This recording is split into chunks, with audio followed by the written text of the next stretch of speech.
Good morning and welcome to the December 21st special meeting of council. The city of Parksville recognizes the people of the Coast Salish nations and their traditional territory upon which we gather with gratitude.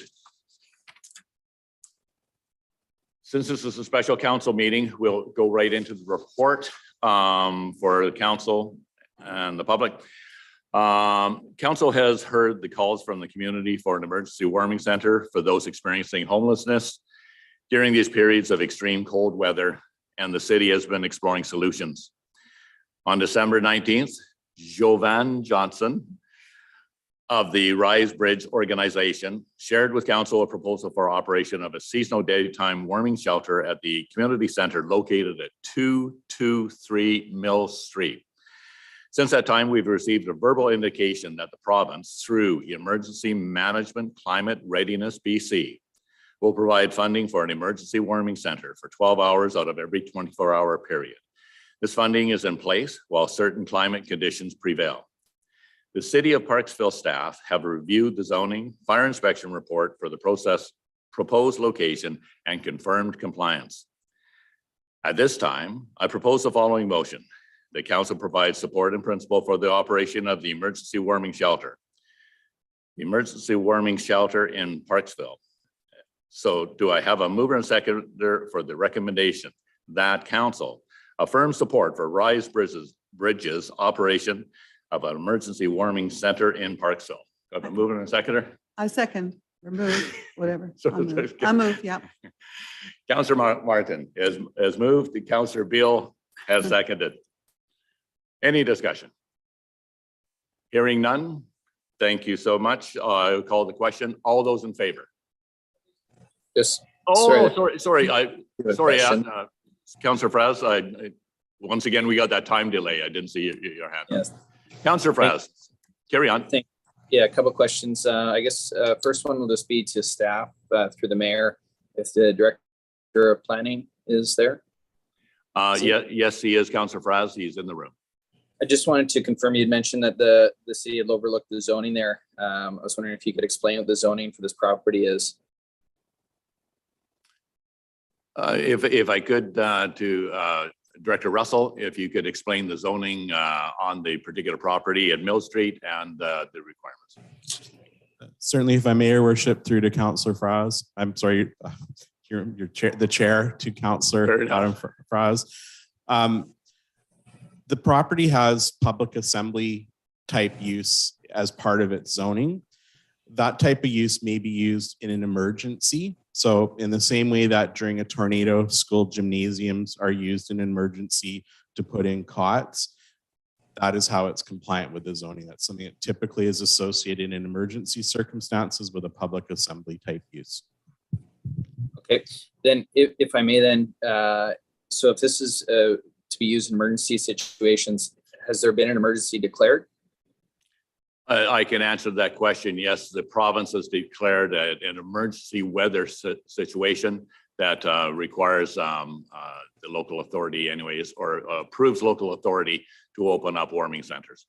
Yes. With that in mind, then if this is then through emergency situation, when the emergency is removed, does that remove then the program that they'd be operating there?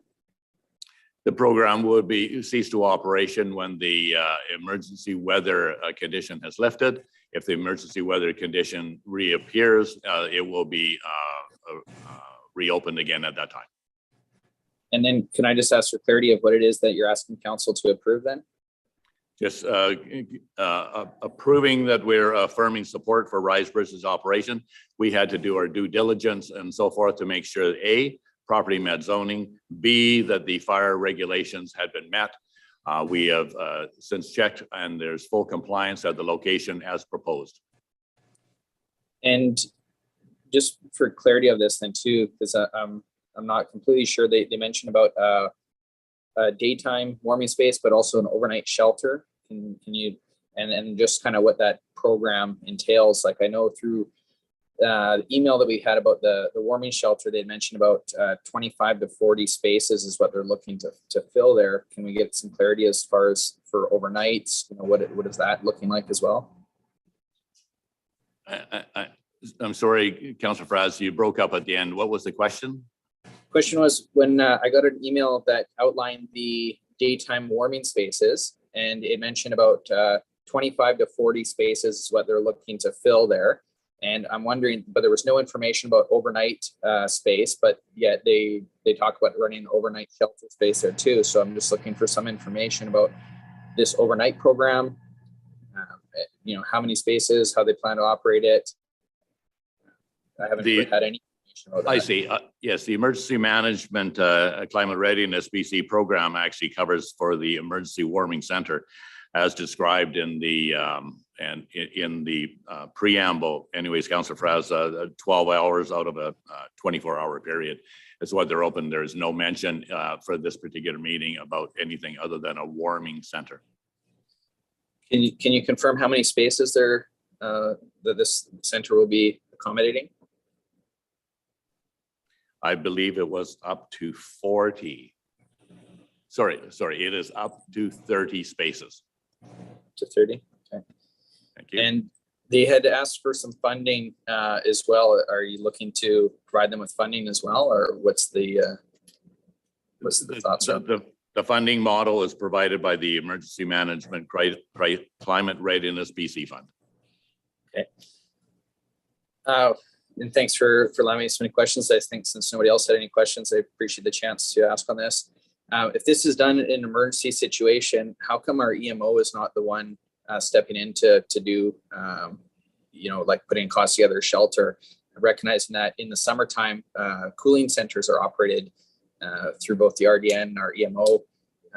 You know, they declare during emergency and extreme weather. So why is EMO and the RDN not coming to the table in this regard? In this regard, it was felt since we have a climate emergency happening effective now, we had to err on the side of prudent decisions happen quickly to make sure that this was in place. Once the proposal was received by Risebridge, it met all the criteria. It satisfied the criteria for the Emergency Management Climate Readiness BC. And so once we did our due diligence as a city, then all that we're doing is supplying support for the location that they're giving. As to the rest of the degree of the funding and so forth, that's totally at the responsibility of the province. Sir, I'm not sure that answers my question about as to why the EMO wouldn't be involved if it's for emergency situation. I don't know if perhaps staff might be better able to answer that, or if their staff here can answer that, is there? If I may, through the chair, through Yes. Councillor Fraz. So city emergency staff have been involved in this since Sunday. We do have an emergency management position and they've been fully involved in it. They've submitted the paperwork to Emergency Management and Climate Resilience BC. They've been calling, you know, different provincial authorities since this began on Sunday. okay. And thank you. And just touching on that, you mentioned about the 12-hour, they have funding for 12 hours that are already 24 hours. How is it planned to be operating then as a daytime warming and an overnight shelter? Two separate issues.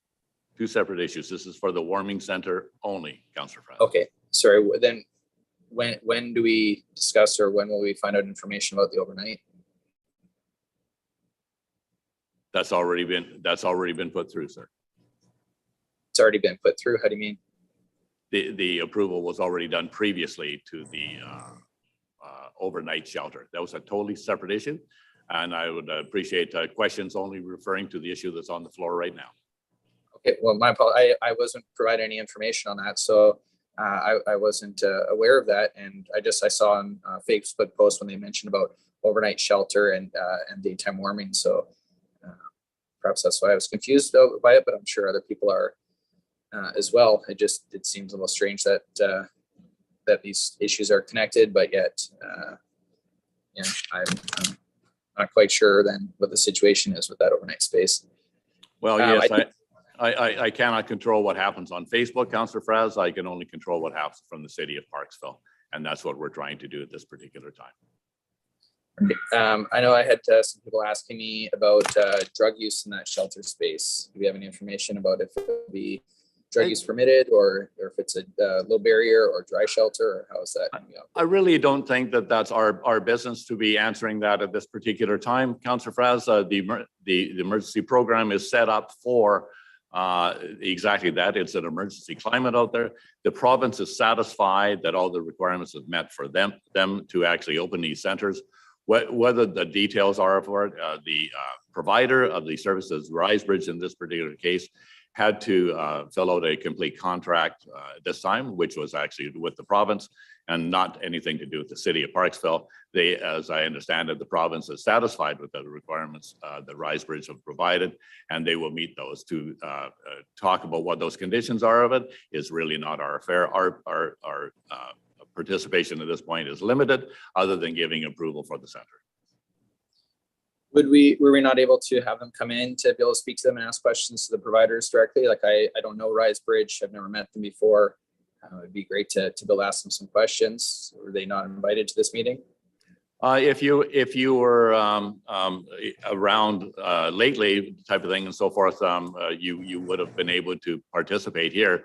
The thing is that Risebridge has been here numerous times, and they've made presentations to that time. I'm surprised you haven't availed yourself or even made personal contact. Other council members have actually contacted Risebridge to get further details, to give them a feeling of confirmation and affirmation that they're capable of providing the services as provided.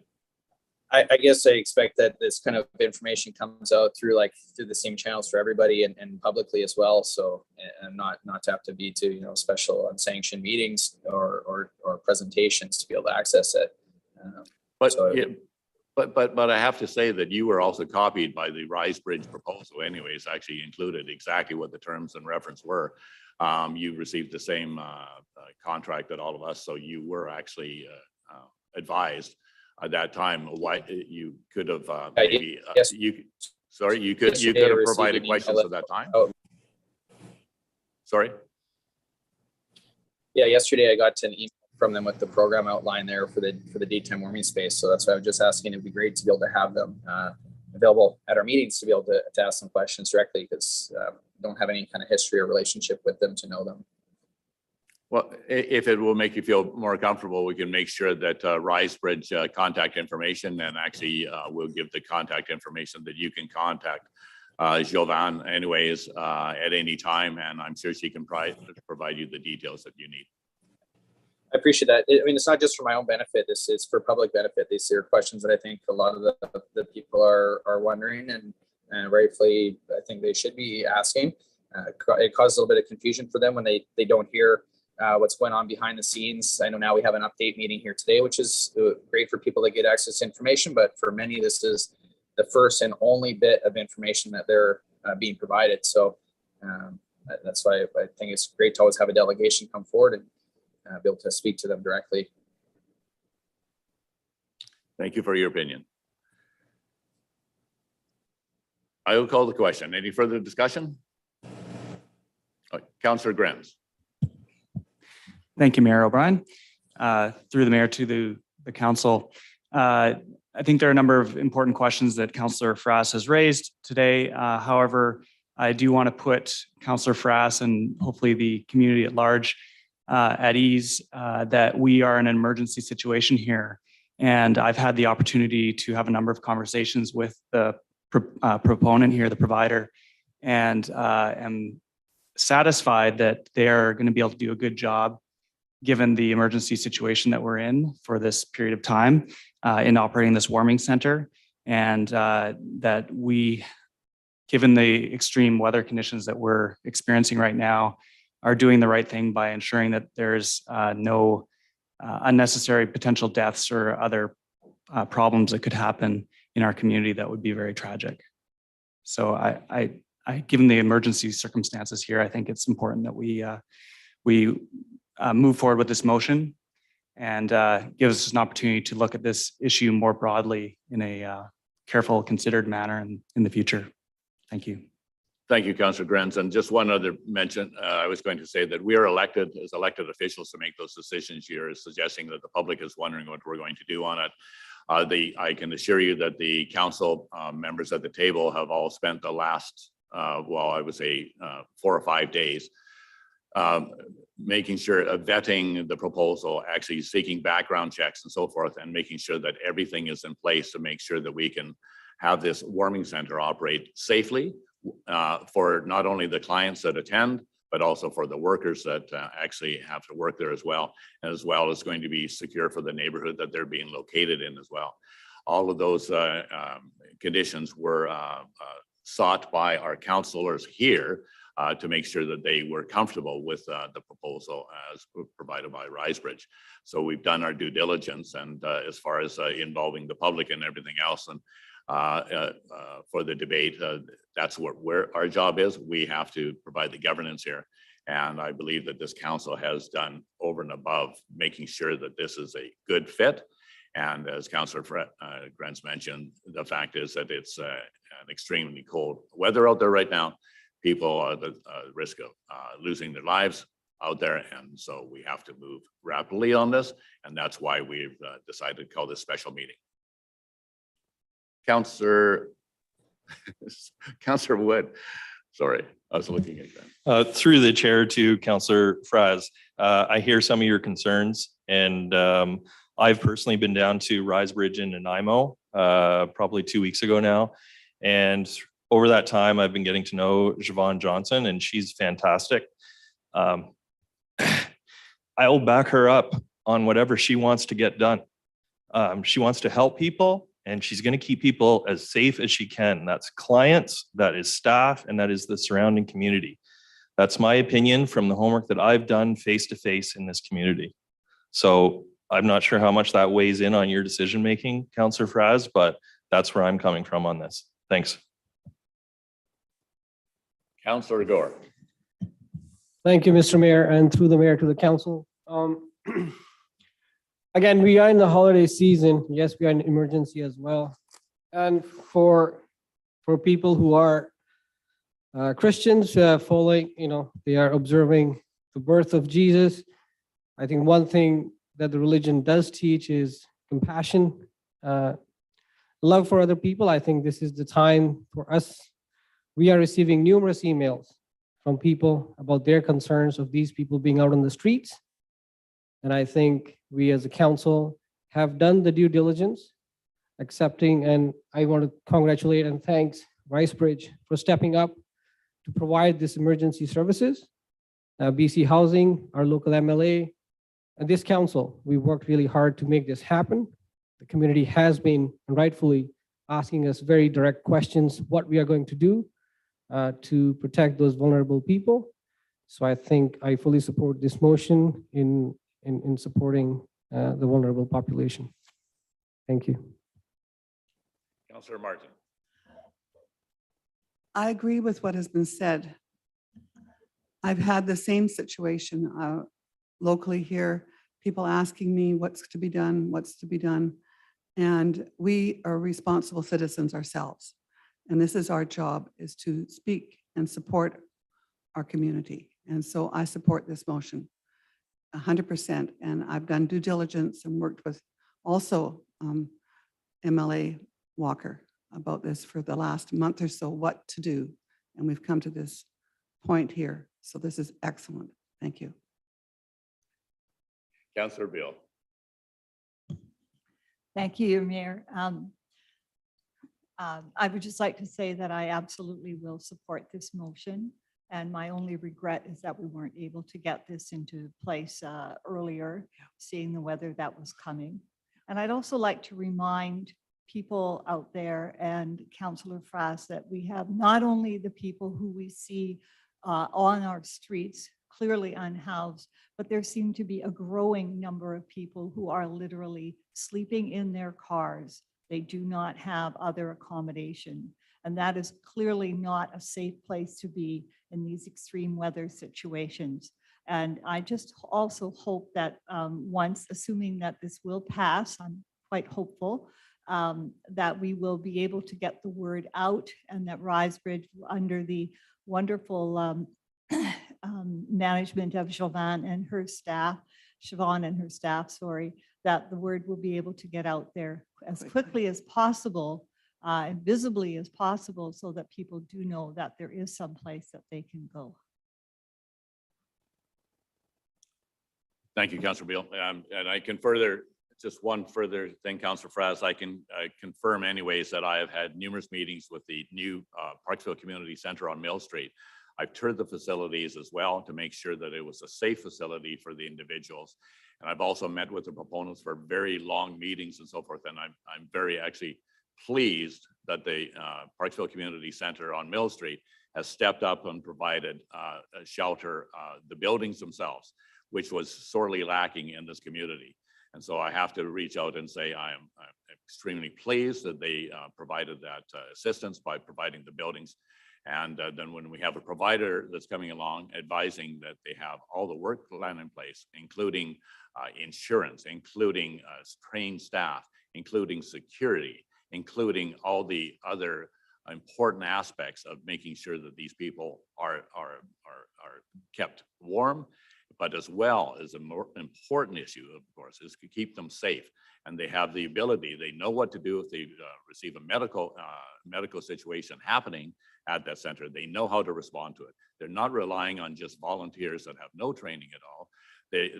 Their professional approach to this is outstanding and ticks every box that we have to make sure that we provide a safe warming center that is going to take care of this situation right away. And we have all of us have checked out in our own ways to make sure that this is a good fit and a good mix for our community. Councillor Fraz, you had your hand up. Yeah, thank you. I just want to say I appreciate all of council's comments there, and the work that you guys have been doing as far as going to and checking out, seeing firsthand.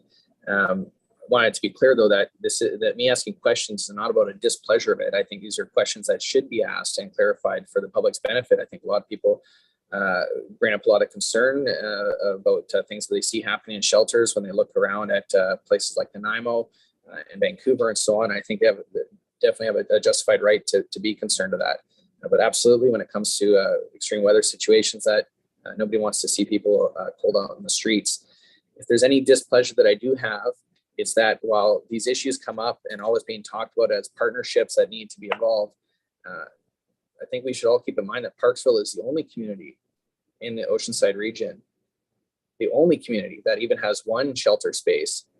And not only do we have more than one, we have 50 in Orca Place, we have over 20 in the VIP, we have numerous in hotels otherwise, and this will be another than 30 here in Parksville. And so I think that's a lot of wonderful work that Parksville is doing. But there needs to be other partnerships also stepping up to the plate here, because this is not just filling a Parksville need. I think Parksville's population is more than taken care of, to the point where we're bringing people in from other communities, and it absolutely is happening. And I think that's where there's some displeasure is where are our partnerships? We get requests for funding on this for $13,000 came the other night here. But no other communities are being asked to step up to the plate. Nobody else is providing any shelter space or showing any interest. So that's where the only displeasure I have comes from, is there's a lot of talk about partnerships, but we're always being left to our own to pick up all the slack for everybody here. So that's the part that I have more concerns of. And it's like, as this keeps growing, it's like, how much more are we going to continually be asked to take on? And it's wonderful that we'll open these doors and be able to help people out here now. And pretty soon it should be somebody else's turn too, because it can't always be on our shoulders. We're doing more than our share. So I think residents of the RDN should step up to the plate. I think residents of Qualcomm should step up to the plate. And I think they should give us a little bit of a break from having to always carry this, because it is hard on our communities. There are downstream consequences that come with it, undoubtedly. And I think that needs to be recognized as well. That's where people's concerns come from. But as far as this goes here today, if this is about showing our support for opening up this emergency shelter to this program here on Mill Street, I think that's great. That's something I can support. But I think this conversation needs to continue. I think these updates should be included more regularly in our regular meetings, not just at emergency meetings that happen with very little notice. I know this meeting tried to come about yesterday without any notice. People are concerned and they want to be included in the conversation. So I think we should be having that conversation more than we are. I can assure you at this time, Councillor Fraz, that nobody is as frustrated as I am that here we are in this situation where it's winter and everybody's scrambling to find warming spaces. I concur entirely with your comments. I will let you know that when we get through this emergency situation, when winter is finally behind us, I hope not long away from now, but regardless, that the mayors of the area, you talk about it being strictly a Parksville problem. It is not strictly a Parksville problem. It is a problem throughout the province of British Columbia. And we get that, the homelessness out there. But the thing is that the mayors in the area, and I can say from personal experience, Mayor Krogh and Mayor Westbrook from Mayor Krogh from the city of Nanaimo, Mayor Westbrook from Qualicum, and myself have all decided that we're going to get together and to try and propose long-term solutions so that we don't have to be looking at this, that we have proper facilities for these people for 365 days of the year, not just when it gets cold or when it gets too hot. So we have to have proper facilities. And so we're going to be having that conversation in the next year. And I'm surprised that hasn't happened before that time. And I echo those frustrations because that's exactly what I've been doing for the last 2 weeks. And it has not been pleasant dealing with all the emergencies that are happening. But I say, okay, let's take this Band-Aid. It's a good Band-Aid that we have. Let's fix this problem right now. And this conversation for including long-term solutions, I think will happen in the spring of 2023. I guarantee you that I will be seeking all I can for long-term solutions with the other mayors in the area and see if we can come to a permanent solution for this. And I give you my word on that. Yes, I think so. Is there any more? Yeah, because we have to get on. We want to get this center open. So is there any more comments?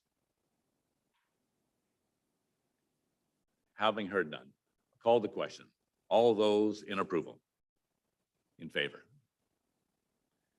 That is unanimous. Thank you so much. And adjournment? Are you, yes. Could I have a mover and a seconder for adjournment, please? That would be moved by Councillor Beal. You know what I'm thinking. Yeah. Never too early. Councillor Beal and Councillor Amit Gower is seconded. All those in favor? Unanimous. Thank you so very much. Good job, Council. Thank you so much for